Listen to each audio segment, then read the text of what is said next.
right. Thank you, panel, for being here. I really appreciate it. Sorry that Dr. Jessica Rose couldn't be here with us. Thank you, Alexis, for stepping in. My pleasure. All right, so welcome everyone to this panel on censorship and free speech and health. Over the past few years, many of us, myself included, have experienced the sharp end of censorship. Whether speaking out during COVID, questioning pharmaceutical narratives, or challenging state power, we found ourselves shadow banned, deplatformed, or labeled as dangerous or other ridiculous names. Today I'm joined by 4 experts in the fields of medicine, science, and health who faced similar battles and who are now building alternatives to resist suppression. We've just heard Michael Saylor speaking just before. He laid out wonderfully how we should plan our future under the assumption, plan our future with Bitcoin for the next 21 years, under the assumption we are all healthy and living a good life in the next 21 years. And this is, I think, the underlying assumption that we want to start with, right? So let's start with, Jack, we'll start with you, and then we'll move on. That assumption that we're all here, healthy, and able to function well in the next 21 years, what is missing in that assumption, and how does this relate to censorship and to your role in Bitcoin? Well, as I told you guys from the stage yesterday and in the VIP room, for those who heard it, Bitcoin's not the most valuable asset you have, it's time. And if you have no time, the Bitcoin becomes superfluous. And that was the missing link in Michael's speech. And I want to reiterate this to you, that effectively when you have time theft, you are being censored. There's no question that you will not be able to live the life and your family will not be able to do things for you. So I would like to pose a question to the audience and be very provocative. And I'd like you to be honest. How many of you complied and took the jab? Nobody wants to raise a hand. Okay, well, we were just talking backstage and with Joe, and he shared some information with us. We think right now, and this is not hardcore data, Kevin's probably got more on that, but I tell my patients every jab you took, it's a 20x risk that you're gonna die compared to an age cohort. If you took 2, 40x. You took 3, 60x. Now we know that the data is gonna change. And we also know that lots that people took in different companies also are gonna be an issue. So I know all of us on the stage are concerned about you becoming censored by losing time. So the key, at least from my perspective, what do I bring to the table? I'm trying to figure out ways that you can put time sats back in your bank account, even if you took the jab, so that you can experience what Michael Saylor just presented to the room. Great, thank you. Alexis? Yeah, I mean, I have many thoughts because I graduated from Princeton with my PhD in 2021, so I have a pretty centralized background, though I was kind of always a misfit and never really seen publicly, let's say, as somebody who was going against the grain. But when I started falling down the rabbit hole on Jack's work in quantum and light biology, and posting about this and sharing this important information that could change lives, especially in the post-COVID era, I realized very quickly that engagement was going, just through the floor with regards to Twitter and Instagram in particular. And it was really just a wake-up call showing that, we could have the best information and the best research, but if we can't actually get it to the people and to the physicians to be able to treat their patients with the actual ideal standard of care, then what good is that information? And when we're looking at the centralized journal model and the institutions that are doing the translational research, there's a lot of gatekeeping that goes on, right? Because you need to have the grants from the 3-letter agencies in order to get the funding to go and in the top journals like Nature, Cell, and Science. And I always like to tell just the anecdote that if I, as an independent researcher, wanted to publish in the journal Nature, not affiliated with an institution, it would cost me $12,000 to publish in that journal. which means that, if I don't have the capital from these three-letter agencies and these grants to be able to publish in these journals, then my research won't reach the eyeballs that it needs to reach in order to have the impact that could actually, help people around the world. So I think we have a fundamental flaw in the way that, we're practicing science as scientism and not true science and this curious exploration of reality. Instead, it's just a cog in the pharmaceutical, medical, industrial complex. And we can see that playing out with just the healthcare or sick care spending that we have, especially in the US, where we spend the most on our healthcare, and yet we have the poorest proof of work. So something's got to give at some point, and I think building out a decentralized network of scientists and physicians is the first step that we need to take in order to actually generate the research and the proof of work to be able to share with people and begin to wake people up from this amnesia of centralization that has just permeated our culture. Absolutely. And what brought you to Bitcoin? Jack. Well, so I got into Bitcoin a bit before that, but I wasn't like all in. But learning from Jack and also our shared friend, Sam Parker, I just really had my eyes opened, especially over my trip over Thanksgiving in El Salvador. And now all of our savings are in Bitcoin, so we're all in. Tell them the movie we made you watch. Yeah, so we watched The Big Short. And basically every few minutes, they were pausing and narrating and annotating the whole movie, and it was one of the best experiences ever and a great education through film. I think we can learn a lot through media, honestly, if you're paying attention. So it's been a great education. What a way in. Wonderful. Thank you. Kevin? So my entry was back in 2011. I went to sequence the cannabis genome and put it public, and I realized the banking system did not want anything to do with what we were doing. And so I was a reader of the Daily Paul, and I started going down the rabbit hole with all the free staters. But I've been experiencing this censorship for a very long time, yelling about it, and everyone's just been like, "You're whatever, pothead, go away. This is not a big deal." And then the pandemic hits, and I'm now that meme of that guy with the noose around his neck saying "first time," because everyone witnessed their papers getting censored or retracted or just flat out suffocated in the peer review process. So I had a paper I wrote with Peter McCullough on the differences between the mRNA vaccines and the actual sequence of the spike sequence in the virus. And it's a very illuminating paper because it spelled this all out in 2021, but it got censored from the journals we submitted it to. 2 reviewers actually signed off on it, and then the editor swept in at the 11th hour and just shut it down. And so the editors at these journals are, in fact, monitoring and choosing what gets to publish and what doesn't. Of course, they're funded by pharmaceutical interests for advertisement dollars.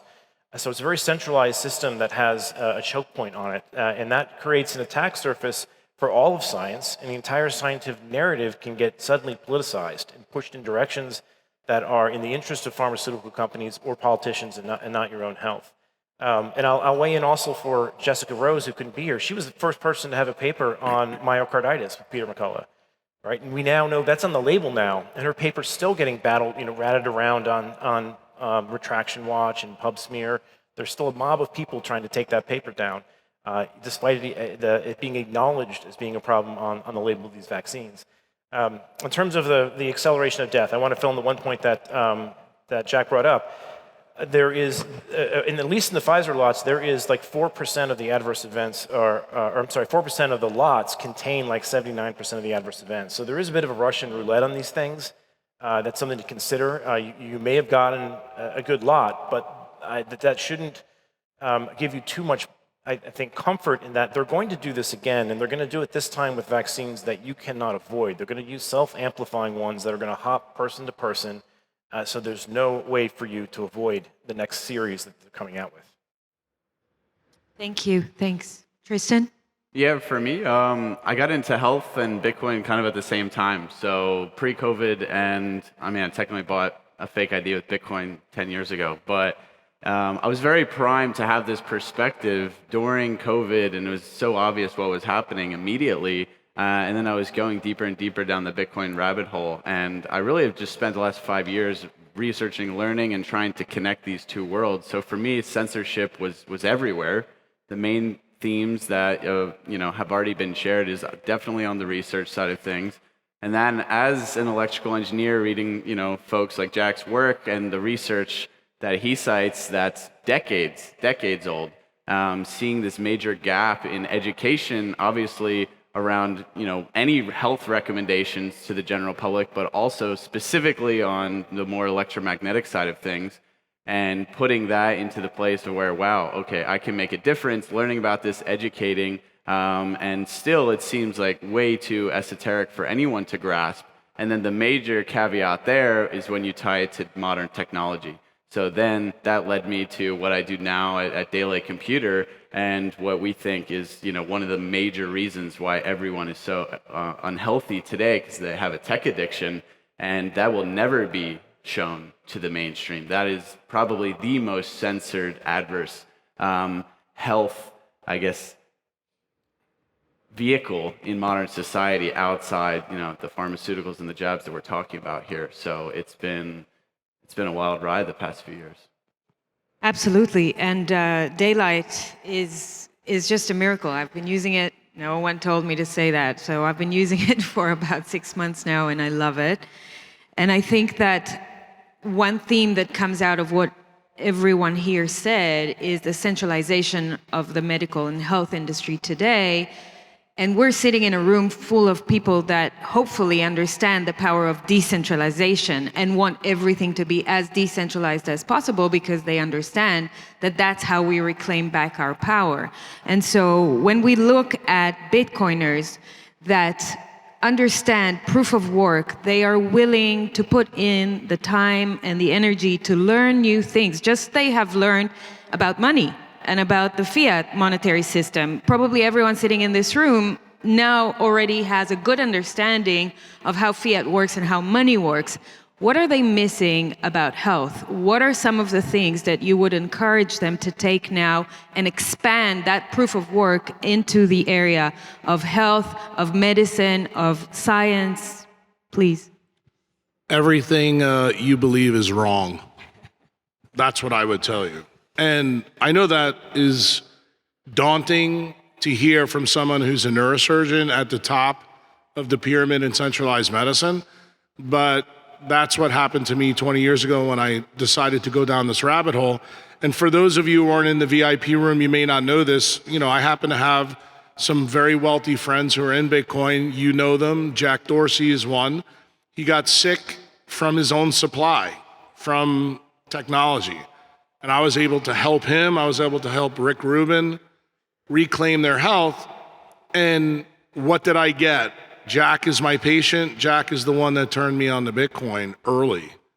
And what did I get from that? That allowed me to be agent provocateur in centralized medicine, because I became uncancelable. Why? Because I had fuck you money.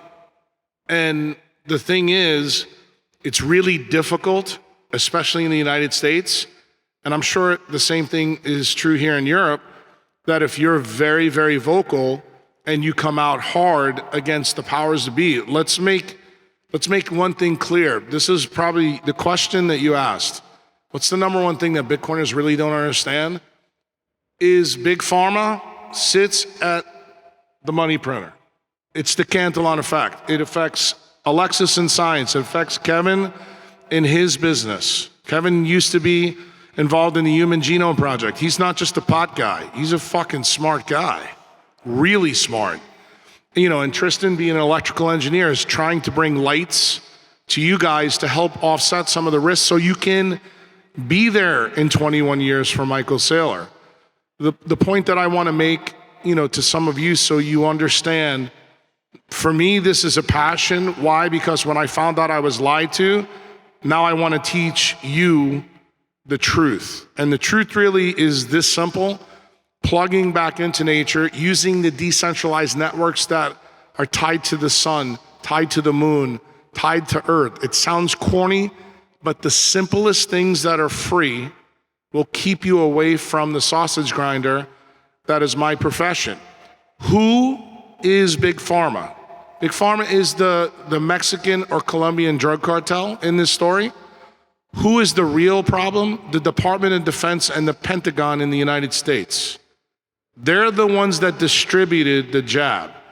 What Tristan said a little while ago, blue light non-native EMF, RF, microwaves, that'll take 40 to 50 years to kill you. But the three of us right here, Alexis, Kevin, and myself will tell you, we've seen people die from the jab in literally an hour or two. Their life has been changed completely. So when you see that type of time inflation, you have a duty to tell people like you who made the smartest decision in your life with money. Now we want you to make the smartest decision in time. Why? Because health and wealth are fundamentally linked. And if you make that decision, you'll be perfectly fine. And do I try to do my best for free on Twitter? Because it's my duty to you. You are my tribe. Whether I like you or not, I am going to do my best to help you. These people here, they do the same thing. Alexis, as she told you, centralized as fuck, trained at the best metabolic lab in the world, in the Rabinowitz lab in Princeton University. You already heard Kevin's chops, where he comes from. There's nothing about any of us up here. We're not doing this for money. We're doing this because I think at all of our cores, we're all pissed off that we've been lied to. And you guys got into Bitcoin at one time because you were pissed off that you were lied to also about money. So maybe that's the link that you understand. Thank you so much. Yeah. Don't be stingy. Dr. Cowan. Yeah, and I mean, we all just lived through the embodiment of this health and wealth link in COVID. Like how many people rolled up their sleeves because they felt their job was at risk, and so they needed the money, and so they stayed at their job and took the vaccine, and then may or may not have ended up with some health issues, but they didn't have that sovereignty and that ability to make an informed consent and a judgment for themselves because of this pressure put on by their jobs and put on them by the government, et cetera. And when it comes to Jack's work, and what I've so admired about his work is this emulation of nature as this ultimate decentralized system that we're meant to emulate as well. And so when you look at the natural light and dark cycles, how we're meant to receive natural sunlight at different times of day, we're meant to receive darkness at night, and that's what fundamentally regulates our biology. When you look at the centralized narrative around the sun is toxic no matter what, make sure you put on your sunglasses, which, by the way, in Prague, probably 80% of people I've noticed wearing sunglasses. I don't know if it's a fashion statement, I don't know what it is, but this is one of the worst things that you can do for your health. You're literally cutting off the most important signals from the light environment to interact with your brain and tell your body what time of day it is, regulate your appetite, your energy expenditure, your hormone production. There's so many important things that happen when that natural light's interacting with your eye that so many people are missing out on because of UV blocking contacts and glasses and sunglasses, which is only getting worse. By 2050, the predicted myopia or nearsighted rates are predicted to reach 50% worldwide, which means that most people are going to be walking around with some sort of a shield covering their eye, preventing those healing signals from coming into their bodies. And then similarly at nighttime, we're supposed to get that darkness, but now in modernity, we're constantly exposed to not only bright lights at night, it's dark out, we turn all the lights on because we want to go about our day or whatever, even in the evening, but also it's the worst kind of light as well because it's enriched in blue light, which directly suppresses your melatonin production and prevents you from getting good quality sleep. And that melatonin production is also an important antioxidant source for the body and helps to maintain mitochondrial function. And so we're messing up both sides of the equation. We're getting too much light at night and not enough bright sunlight during the day, and it's creating a whole host of health issues. If you look at the chronic disease burden, it can all boil back to this quantum and light biological level. And so I think when we're thinking about decentralization in our health, we need to look back to nature and see what she's up to in order to understand how we need to behave and act in our environments. Awesome, thank you. And to be honest with you, Sunglasses are a shitcoin. So even though I was switched on enough to understand not to roll up my sleeve, I still didn't know anything about light until I heard about you guys and then started following and then stopped wearing sunglasses. So I have a feeling the people you're seeing in the street wearing sunglasses or here, they are simply not aware because of that censorship. Absolutely. So what we are doing, today I tried to do my part, is really to push out that message as much as possible. Decentralized media is as important as decentralized health and decentralized money, but we have to have you guys be the messenger of that information, of that knowledge, so that we can continue pushing that forward, because with the censorship that we're seeing right now, we don't stand a chance in the centralized system. So thank you so much for saying that. Kevin, thank you. Yes. I love how generous you became in this panel. This is great, Kevin. I want to follow up on your point about censorship. This community has the tools to crack the nut. That we have a censorship-resistant money, and we have an option inside that censorship-resistant money to put small bits of information. We're going to pay for that information on a sats per byte basis. It's a free market. I don't believe it's going to overly bloat the chain with a lot of gifts and whatnot. All we need is a hash for information that we're publishing and a link to where it exists somewhere else on Nostr or some decentralized store, and we can begin to tear apart the centralized peer review system. That, in essence, is what enables the centralized medicine clan to go and steer the mind virus, if you will, in the direction it needs to. So, you're not to blame if you took these vaccines. You're not to blame if you got locked down or if they fooled you with masks. They were feeding you a very potent echo chamber through social media that was telling you this was the right thing to do. But now that you're in this community, you know the faults of a system like that.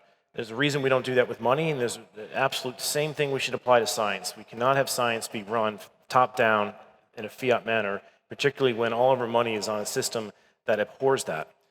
So if you can help us build that, that would be fantastic. We get lots of scientists that will begin publishing on this immediately, but we need the help, I think, from the community here to start building the infrastructure and the interfacing of this system so that we can begin to pull that entire tumor out of the scientific process. I want to interject one thing here. Kevin, tell them, because I want people in Europe to know, Kevin and I have talked to the people that are now sitting in Trump's cabinet. They know what we just told you, and they're not doing anything about it. Kevin just made a key point. It's us. I no longer believe politics can fix this problem in medicine. That's not the message I gave to you last year when I was here. I believe Bitcoin can, and that's what Kevin is telling you. We're going to need to do this together. Yeah, I think that's to Jack's point, it's great that they've changed some people that are at the top, right? We're getting some wins here and there, but all the people that we know that are going in there, you can tell that they cannot fully express what they want to do inside that system. Luke Skywalker doesn't walk into the Death Star and re-steer it, okay? So it does have to happen bottom up in order for this to really work. Hats off to Bobby and everything he's going to do. He swapped out the ACIP committee. I think that's great. But we know that that's not going to end the vaccine today. And as you've posted, there's 25,000 people getting these every day. I think there's something like 3,000 to 5,000 deaths that are occurring now. I don't know if I think that's every week from these vaccines. Just remember that's time theft. For you guys in Europe, I don't know if you know the stats in the United States that Kevin is talking about, because him and I tweet about it all the time. 25,000 children a day get loaded with this bioweapon. That defines time theft. These kids are never going to be normal. I told you that it's a 20x. They get 3 injections in the first year of life in the United States. Total is 72. If you do this to your child and you're a Bitcoiner, you're psychotic. Absolutely psychotic. Yeah, we're seeing the time at which these adverse events are occurring is what's really remarkable. Is the cancers that we used to be seeing in the 70s and 80s are now marching into the 40s. All right, so it is not only just affecting people from an excess mortality standpoint, but you have to look at quality of life adjusted years. A quality metric is what we use in healthcare. So when people start dying at 50 instead of 80, that's actually 30 years of time theft, massive economic impact, and it will have an impact on the demographics of countries like Japan that are inverted right now, because their working class is going to get wiped out while the elderly are suffering as well. So time theft is important. You've got 21 years to maximize the time that Michael Saylor is talking about. I would advise people to pay very close attention to the fiat medicine system, because I think that's the biggest risk to stealing your Bitcoin between now and then. Great. Thank you so much. Tristan? I'm very glad you guys brought that up, because Why are you here? You're Bitcoiners. You believe in proof of work. No one can do the work to make you healthy except you. And everyone kind of touched on it already, but yes, nature is the OG decentralized network, the system. It's not Bitcoin, it's nature. It's the natural world. And you have a choice. You can put in the work and get healthier and buy that time back. Bitcoin is also enabling that for many of you, because a lot of folks, the monetary component is what is enslaving you to the fiat lifestyle. But that's how you can break free. Don't fucking stop there. Because if you die at 50 or 60 for whatever chronic disease, or because this decisions you made during COVID, that's pretty shit outcome for someone who has the hardest money on the planet. And it doesn't matter if you don't have that time. So as an engineer, how I think about it, how I communicate it, is the input signals you need are in the natural world. They've been there for the existence of humanity. All you have to do is embrace them. No one is going to enforce you to do that, and people are going to tell you to not do that. That's crazy, and that's the misinformation and censorship that we're talking about. But no one's going to do that for you, so you have to take the initiative. There's no magic pill. There is only proof of work. And there's also no guarantees of anything in nature, so you have to understand your reality and then work towards that. And then when you take those input signals that were meant to receive your outputs, your life, the time you can get back will be optimized. So I think being very honest with yourself is the best way, understanding where you're at, and then being very deliberate about your lifestyle choices, who you engage with, and what is important to you is the best thing you can do. So don't fucking stop at Bitcoin. Use Bitcoin to enable having a better life. Amen. Amen. Well said, Tristan. Good stuff. So guys, I think you kind of understand that monetary inflation is not the only way to do time theft, right? I think it's quite clear from what's been said here so far. And since we only have a few minutes until we wrap up this amazing discussion, what I'd like from you guys to do in the last round is try to give some practical advice on how do we take this audience that are entrepreneurial thinkers, that are out-of-the-box thinkers, and get them to start building stuff in the real world that would help them to decentralize their health, decentralize their life, and bring that wisdom of Bitcoin to health in their lives. Well, the best thing, as I said yesterday, is never miss a sunrise the rest of your life, because that's the Pareto principle. But the second thing I tried to hammer in my talk yesterday is I want to make you guys more productive. I think the idea that we have to work 8 to 10 hours a day, like I did as a neurosurgeon to ruin myself for the first 30 years of my career, I sacrificed too much to do that. So I would challenge everybody in the Bitcoin community, be smarter with technology, go on a tech diet before you go on a food diet, and become wiser. Like, you don't need to have all the meetings you have. Really use via negativa, very, very important. You need to cut things out. You don't need to micromanage everybody. You need to also hire out. Give menial jobs to people that should be doing it. You shouldn't be doing everything. If you're a control freak, fix that problem. So in the same way that Bitcoin is a decentralized system based ultimately on nature via proof of work, we also need to look to nature in order to understand what kind of technology we should make as well. We have to look and see what nature is doing and then do our best to imitate that when we're developing, light bulbs or screen technologies. Like the way that if you actually look at the spectrum of our modern energy efficient LED and fluorescent bulbs and device screens, they don't have to be made in this way, but they are highly enriched in that blue light in the absence of red and infrared light, which provides this balancing force. So when we're looking at the way that these technologies actually were cultivated, it's almost as if they were intentionally made to harm us and enslave us to a system that basically just wants to bleed us dry of our energy and our productivity. And so I think when it comes to developing technology and being an innovator in the space, there's so many areas in our lives where we're exposed to toxic light. Like if you can innovate in these spaces in televisions and computers, and daylight is of course really pioneering in this as well, which is like the first blue light-free computer that's made in the US. But we can do so much more, right? We can have competition in the space. Right now, they're the only one, right? So it's helpful to actually have more people on board developing technology that's actually supporting our biology instead of detracting from it. And with regards to grounding, I don't remember if Jack touched on this in his talk, I think he did, but getting your bare feet connected to the earth is really important to help balance the charge in your system and help your biology and your mitochondria to work optimally. And there are a lot of ways to bring the grounding force inside if we have to.